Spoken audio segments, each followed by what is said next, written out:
cryptographically, things are great. It's us that are the problem. Humans. It's the biggest weakness in any system is typically the humans.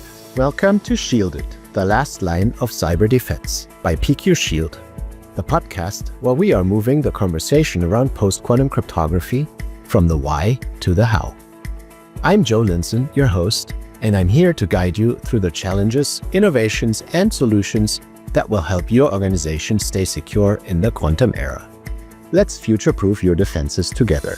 Today, we're joined by Professor Bill Buchanan, OBE, FRSE, which is the honorary title for a fellowship of the Royal Society of Edinburgh. You can tell I'm not an academic, so I had to read that off of my script. Very excited to be talking to you today, Bill. Bill's a pioneering force in applied cryptography, cybersecurity, and digital trust, just to name a few of the areas. Over 30 books written, published, 400 research papers, and a multitude of successful cybersecurity spinouts. So I think it's fair to say that Bill has played a pivotal role in advancing cryptographic standards and their use in shaping our future of the digital security. From post-quantum cryptography and homomorphic encryption, all the way to blockchain-based trust system, Bill's work has influenced both industry and policy. He's also an advocate for fairness, privacy, and security in a quantum world. And today we'll dive a little deeper into the future of cryptography and how organizations can navigate the post-quantum era with confidence. Bill, very nice to have you here today. And I saw an excellent video on YouTube recently where you did speak about Samsung integrating PQC into their Galaxy S25 series, which of course I and many others consider an exciting move for consumer security.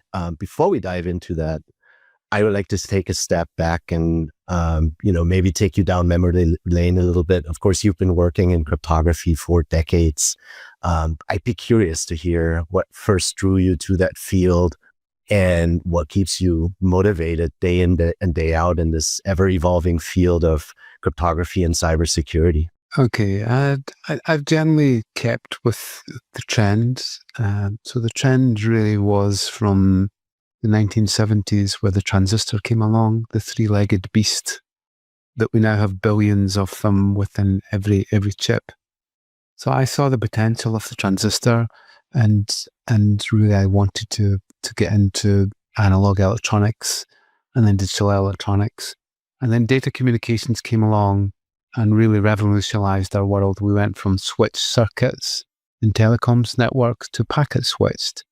Some companies in the world, such as AT&T, just didn't see that actually happening and say, you can't move away from that circuit switch. And I remember seeing these Schrödinger exchanges working and I was completely fascinated by this mechanical device that would allow you to be able to call someone on the other part of the world. Quite disruptive at the time, yeah. Yeah. So then they went along to solid state switching and you could just see that was really the future that we were going to have. Electronics processing was going to play a big role.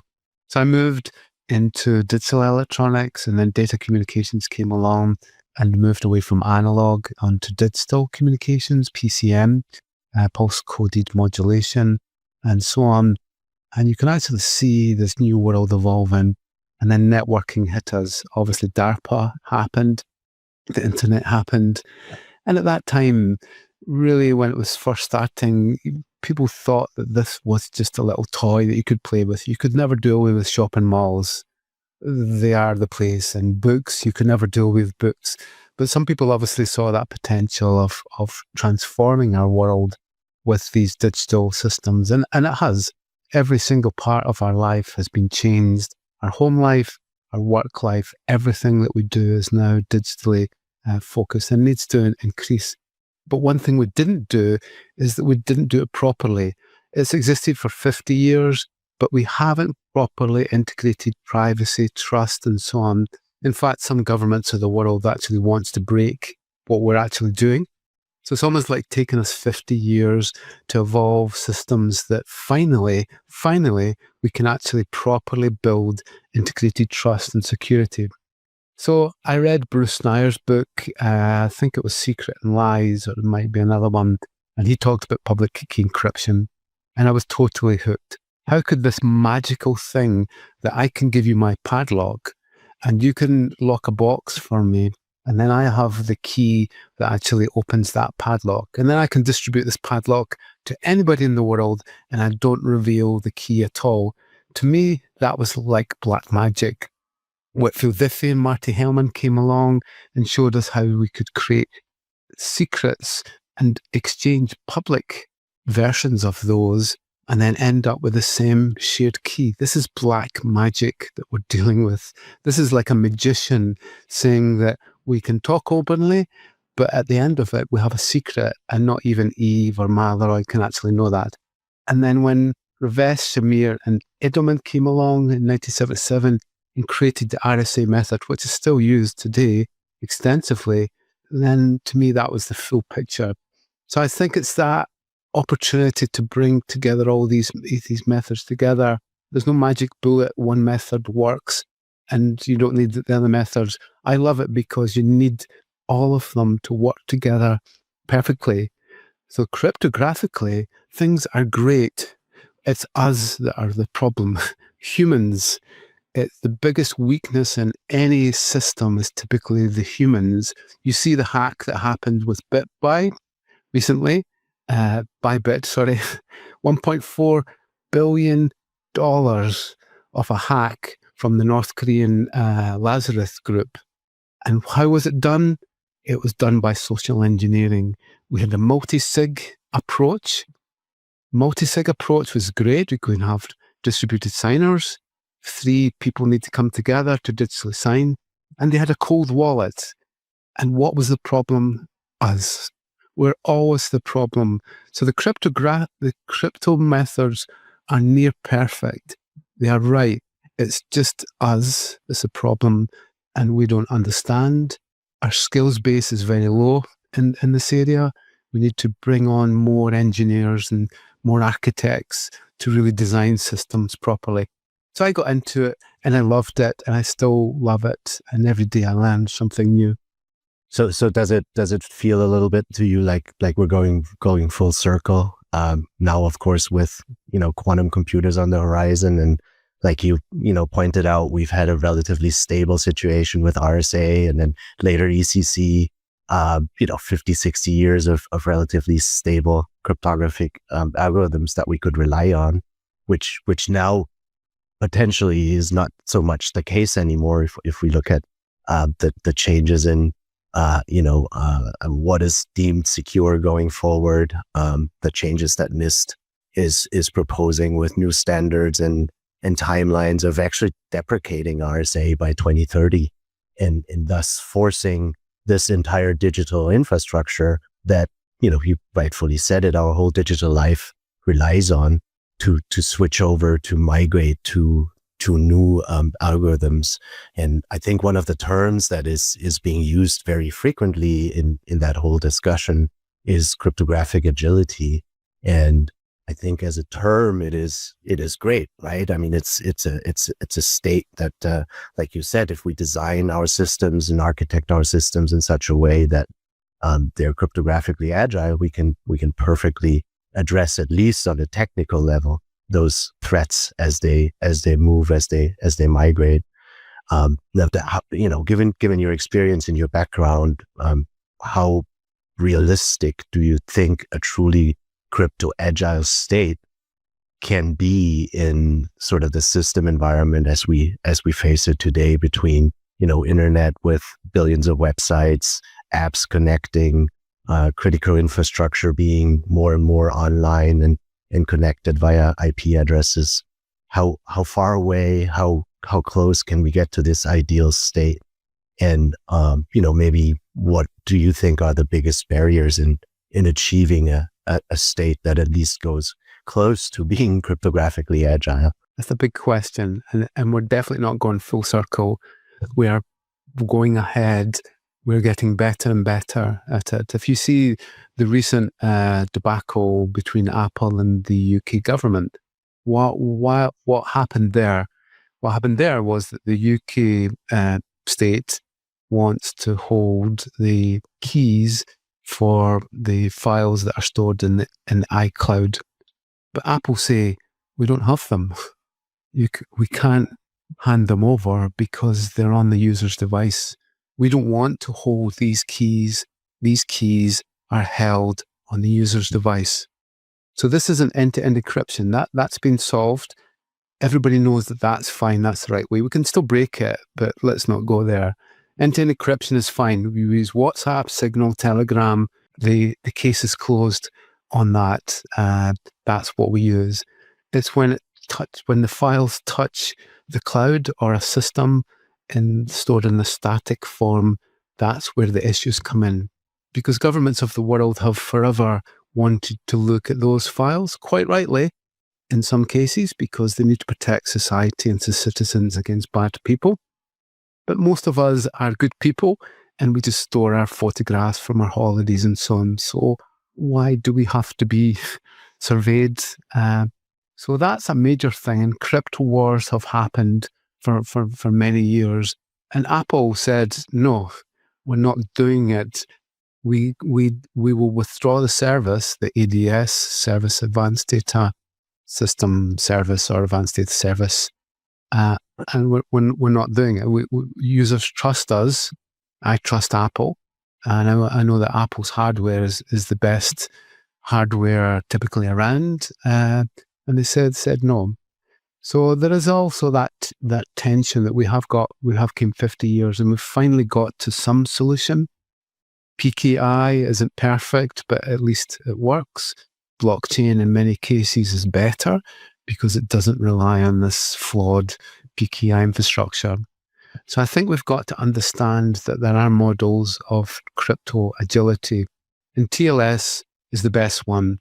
Tahir El-Gamo created SSL1 all those years ago, and the designers of that built in agility, where with a client hello, my browser sends to your server all the cryptographic suites that I want to support.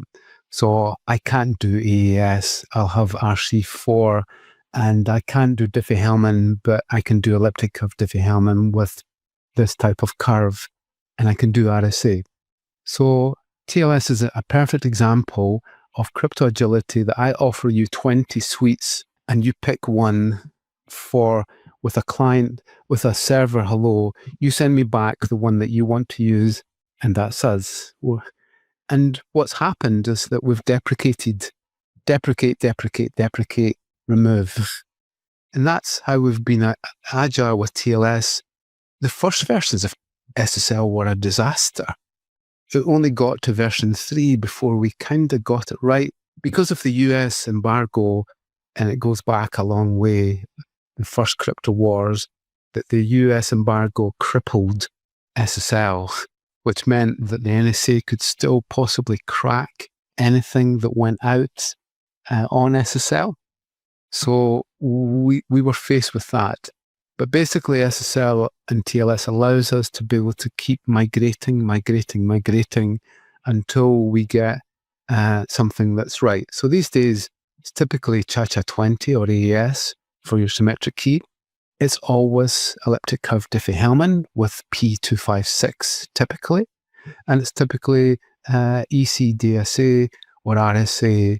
So we've got rid of RC2 and RC4 and all of the old cryptos. So the models are there for crypto agility, and companies need to understand how they can actually say, this is where we are, this is where we want to be, and this is the steps in between. If we have to double sign, I mean, data sizes doesn't care anymore. Latency, we're now looking at 5G and 6G. Latency, I can go around the planet in less than a millisecond. So if it takes me 2 packets or something to do that, it's not a problem. So I think a lot of the difficulties around error-prone communication links, latency, have been solved now. So what we should be looking at is what's the data, what data is personally identifiable information, and which is not. And then we need to segment them and understand that this is access control is probably the main thing that we want.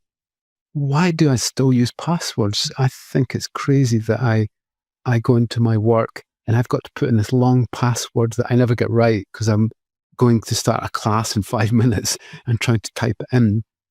YubiKeys and Bluetooth methods are much better when it comes to these things. And that also takes out a little bit the human element and that threat vector of social engineering and guessing passwords. Vendor lock-in is the killer. We've been locked into Active Directory, and that was Microsoft's big, almost like plan, is that their big product is Active Directory, and the way that the passwords are done really isn't good, and the way the authentication is done and so on. Luckily, Microsoft are moving towards better methods for distributed ID. So talking about the sort of negotiation in the TLS protocol, and you mentioned Apple. That brings me back to the initial comment on Samsung, who, in my perception, have taken another step ahead in migrating towards PQC by integrating, I think, both MLChem, which used to be called Kyber, and MLDSA, which used to be known as Dilithium, into their NOx security platform. So I think from a consumer device perspective, that certainly is a huge leap forward. Do you think others will follow? And in negotiating, yes, the smartphone certainly is one part of that whole infrastructure, but if there's no other side that understands these new algorithms, and is it going to get down negotiated, or how's that migration? How's that gonna play out? So let me start with Let me start by dispelling a few untruths, untruths. Okay, that people throw around. The method that we're moving away from is the RSA method. Take two prime numbers, multiply them together, you create a modulus, and you shouldn't be able to find the two original prime numbers. Okay, that's a hard problem for a computer just now. The other one is the elliptic curve method. That's based on a discrete log type problem, g to the power of x mod p. If you know g and p, it's really difficult for you to find what the value of x actually is. So those are hard problems for our computers just now. These are not, so Peter Shor showed that both of those methods are finished, full stop, if a quantum computer can be built at scale. So the first thing that you should understand is that the performance issue in PQC is minimal compared with our existing methods, okay? So we can dispel that straight away. Although these are lattice methods, NIST has approved methods which have a similar performance to our existing methods. So any company who's worried that they're going to need GPUs and big hard, that's not happening. The keys are going to get bigger. No, it's better than RSA and about the same as elliptic curve. An elliptic curve is really fast and lightweight. Okay, so that's one thing to be dispelled. The other thing is the key sizes. They'll go from 64 bytes an elliptic curve up to about 800 bytes for Kyber MLK, which is fine. I mean, it's not like a massive gigabytes of keys. I read a paper that said that in a post-quantum world for RSA, you would need a 1 terabyte key. Think about that. Your MacBook probably has a 1 terabyte disk. And the computation, if you want to increase RSA, you would have to fill the whole of your hard disk with your RSA public key. I mean, Yeah, probably in a few years we'll be saying, "Oh, 1 terabyte, that's nothing. I use a petabyte or something." But that's the way that the RSA will go. Just keeps getting bigger and bigger and bigger overall. Okay, so those are the two things to dispel. The performance is fine, and the keys are not that big. They'll fit into TLS for that. So NIST have defined the FIPS 140 standard that if you're good at security, your company should be complying with this. You should be using the right libraries, the right methods. If you're using the DSA method for signatures, you should not be using that. That's a wrong method. 3DES is a good example. My credit card probably has 3DES symmetric key encryption. NIST told the whole industry last year that it was finished because it only had 112-bit security, which wasn't enough. So if you're properly invested in security in a bank, in healthcare, in critical national infrastructure, you're being negligent if you do not move to the FIPS standard, because these are experts that are defining, just like my house is hopefully tested for health and safety, for fire, flood, and so on. There are standards people will test. NIST have done these tests, and we should really be migrating to them. So we really need to understand what's going to be replaced. So a Samsung device, which is released now, if it has a life cycle of at least 5-6 years, maybe 10, hopefully, with the circular economy, then it's going to have to be talking to lots of devices that are going to be post-quantum enabled or not. So a smartphone is a good example of a device that's having to talk to everybody and everything and link. So it becomes a base. And the one thing that Samsung have done is they've done it as a chip. So most companies will implement this as software. So it's like a software upgrade that I now have support post-quantum cryptography. But Samsung see the opportunity in creating this as hardware because it's got to work a lot harder on a smartphone. So I can see Apple and most of the industry, Google are already moving with Chrome, and most of the browsers will support this. And it'll just be a matter of the servers. And with Crypto Agility, we'll be able to do this TLS type thing where we can just add some new crypto suites onto it that are doing something different than the existing ones. So yeah, it's I interesting. think it's possible. It's interesting that you bring up Google Chrome because, of course, not everyone is aware that Google Chrome, along with many others, frankly, on the backend side, right, where Samsung with the smartphone is considered on the front end side, but they've already turned on or migrated over to at least using hybrid. And I believe in this case it is the key establishment that they're focusing on for the TLS connections to protect against the harvest now, decrypt later attack on this, oftentimes personal identifiable data, PII data, and then you also mentioned NIST and the standards are moving quickly, right, and trickling down.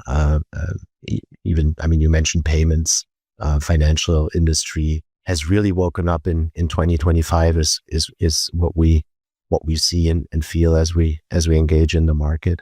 And just listening to what you just explained, it sounds like you have a good feeling that the standardization efforts are moving quickly enough to help support instead of hinder this migration of both sides, the devices side, but also the services side and the server side. And I think one thing that does come up in discussions and has come up in discussions oftentimes is the hybrid approach. And I think that's another term that gets tossed around quite a bit in those conversations with organizations that might just wake up to the need to migrate and they look for guidance towards, is it worthwhile? Is hybrid seen as a as a middle step? Is it somewhat the needed approach to fully migrate? Is it going to help? Is it going to lower the barrier to move away from legacy encryption? And how can we balance this shift with existing infrastructure? So I think my question would be something along the lines of, is there any additional pitfalls that you see using hybrid? Is it a good middle ground? And if there are any pitfalls, is there a way to avoid them? Is there any recommendation we can talk about here as well on the hybrid aspect? So I think you'll see all the regions of the world saying, time is out. We've had it for 50 years. It's going. It was great. We loved it. But RSA isn't a hard problem anymore with this advent. So let's actually just go for this lattice stuff. It's actually more provably secure than the other methods. For hybrid, you've got to define what hybrid really means. So hybrid is typically that when I do a key exchange, I'll drop in the elliptic curve secret and I'll drop in the Kyber or ML-Chem secret together, and then I'll derive a secret based on both of those secrets together, and we'll do it in exchange, and that's fine. And that's solved so easily. The key exchange will be solved really quickly, and then eventually we'll drop the elliptic curve, so we don't actually need it, and we just have the Kyber ML-Chem in there. So we've got a better method already, and we're bringing in Kyber, and it's faster than the TLS ECDH with the horrible curves. Well, not like the Bitcoin curve and a curve called SEPT 256 K1. That's the Bitcoin. Those curves are they're not provably secure, and they're not as fast as some of the new ones. So I think we'll have some brand new shiny crypto that is actually better than the previous, and it's hybrid. The digital signatures is a lot more difficult because what we'll have to do is probably have a certificate. So typically a certificate just has the public key. So it has the public key of the server. That's what a certificate does, and it's signed by a trusted authority that you can check with its public key. So what's going to need to happen is that we're going to have to put two keys in there, an RSA key and dilithium MLK DSA. What a boring name we've given them. It's a shame. I'd love dilithium in Star Trek. Thanks. Dilithium crystals. Yeah. So we'll have our certificates. And when you get a certificate from a website, quite soon you'll find there'll be two keys in there. And there'll be two signatures on it. One will be a traditional RSA signature or elliptic curve, and the other one will be this dilithium signature. It's almost like double signing everything. We're still working on that, but without a doubt, certificate authorities will be generating two key pairs in the future. One will be your RSA key, rock solid. The other one will be your dilithium key pair. They'll take the public keys of both of them and they'll wrap them in a certificate. And then when you connect a website, you'll be downloading these bigger certificates with the two keys in them, and you'll be stripping off either one key or the other to prove the actual site. So that's one way to do hybrid, is to have that dual signature. But without a doubt, I can actually start to see certificate authorities doing this type of thing and looking at this hybrid approach for signatures. Sounds like for signatures then, sounds like at least the certificate size will go up. And OpenSSL has with that approach. That. Yeah. And then I believe, as we've been talking about NIST quite a bit, I believe there's an additional round of additional signature algorithms that are being considered as we speak. The list is down to 14 contenders that are left in the and I think the goal here is to look for mathematical problem or underlying mathematical problems that are not necessarily lattice math based, so as to spread the risk a bit more on the signature side. I think we've been obviously talking about post-quantum cryptography a lot, and it's a fascinating area, no doubt, and that migration is probably gonna keep us busy for the next foreseeable future. Of course, there's a timeline that says we have 5 to 10 years maybe to do this shift. Speaking of other sort of cryptographic techniques, primitives, innovations on the horizon, is there anything that you see that might also play a role in the near future, besides all the new and exciting algorithms that we're now working with? So to go into the future is looking really bright. If we move towards these lattice methods, then we'll have the opportunity to bring in what's called homomorphic encryption. And this is the holy grail, because we have encryption at rest. That's file. You have BitLocker and so on. That's fine. We have encryption over there. We have WPA2 and all that kind of thing. That's fine. Where we don't have encryption is in process. When data is being processed, the data is in plain text. And it's crazy that we live in a world with machine learning that we're using all this data that can be easily seen. Yeah. So with Lattice, we can bring forward what's called homomorphic encryption, fully homomorphic encryption, which will allow us to be able to process data in its encrypted state. So just imagine you take my blood pressure of my phone, if you want, and homomorphically encrypt it. And then you'll be able to use that data within a machine learning model without actually revealing that data. So I think the usage of secure enclaves, trusted execution environments, edge computing, homomorphic encryption, zero knowledge proofs. I hate to talk in acronyms, but the opportunity really is there for us to properly build systems that are really private, trustworthy, and the big word is resilient. Resiliency is so key, and really we haven't solved resiliency. You see it happening all the time, that a power fail in a data center brings down Facebook for a day, and so on. Someone forgets to update a digital certificate on the system, and it brings down the whole infrastructure.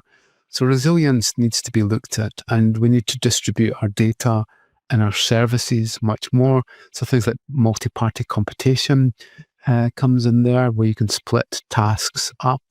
We can have distributed signing, where we can actually have this approach where we can get multiple entities to digitally sign something with a private key that's distributed a lot. So I think we've worked on these things for decades.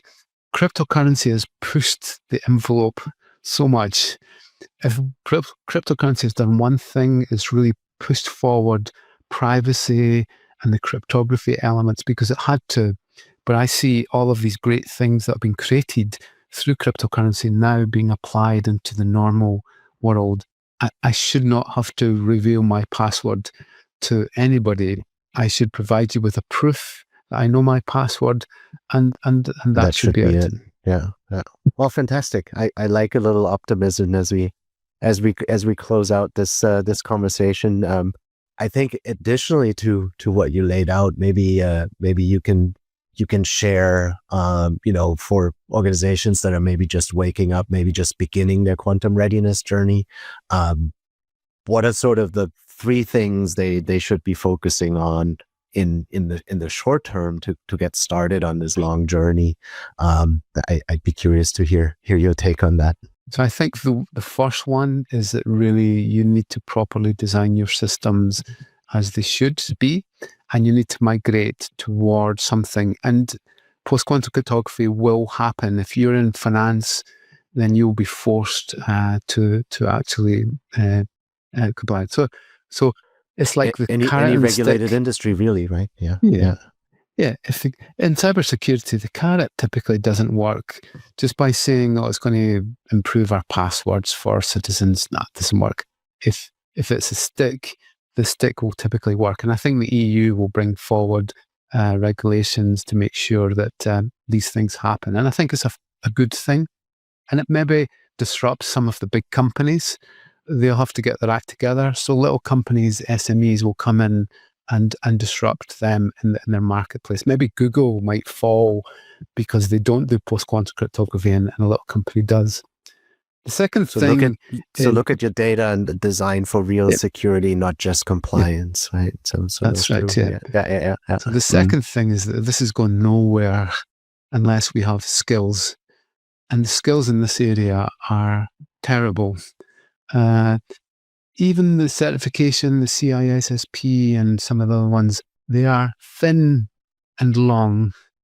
So you have a thin knowledge of lots of topics. And sometimes you don't know what's past. You know what RSA stands for, reverse Shamir needle, but what does it really mean? As an industry, we need to get deeper. And we need specialists, and we need people to understand cryptography. Everyone, every single person in an organization should understand the basics. And IT teams especially need to understand these topics, because understanding of PKI and certificates is absolutely terrible. So we need education and ongoing training, skill management.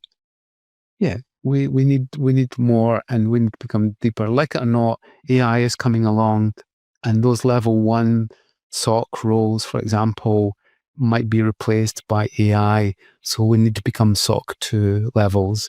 A SOC 2 needs to become a level 3, and so on. And if you think about it, we'll all have to move up and become more expert in areas. I think the generalist doesn't quite work in a world of AI and agents, because it can be replaced, and we need to get deeper, and we need to have the kind of core conversations. And then the third is that we need to get better at explaining things to the general public, to C-level executives, and to really senior people that make decisions. So our problem is that we talk in riddles and acronyms. When we talk about firewalls, we talk about access control lists and things like that.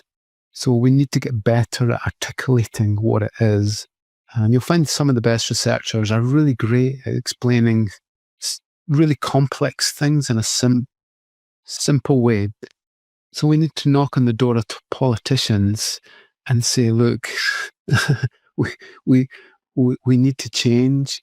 This is an opportunity for us to protect our nations, to protect our citizens. Don't see this as evil.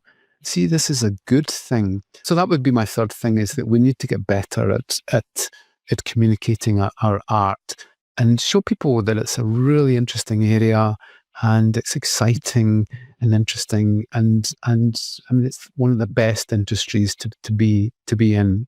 I think. Great. Well, fantastic. This has been a great conversation, Bill. Thank you very much. I'm looking forward to many more conversations, and wish you a good rest of your day today. Okay, thank you. The quantum era is already here. With the right tools, the right knowledge, and the right mindset, together we can face it head on. To find out more about PQ Shield and how our cutting-edge solutions can help you secure your data against the quantum threat, visit pqshield.com.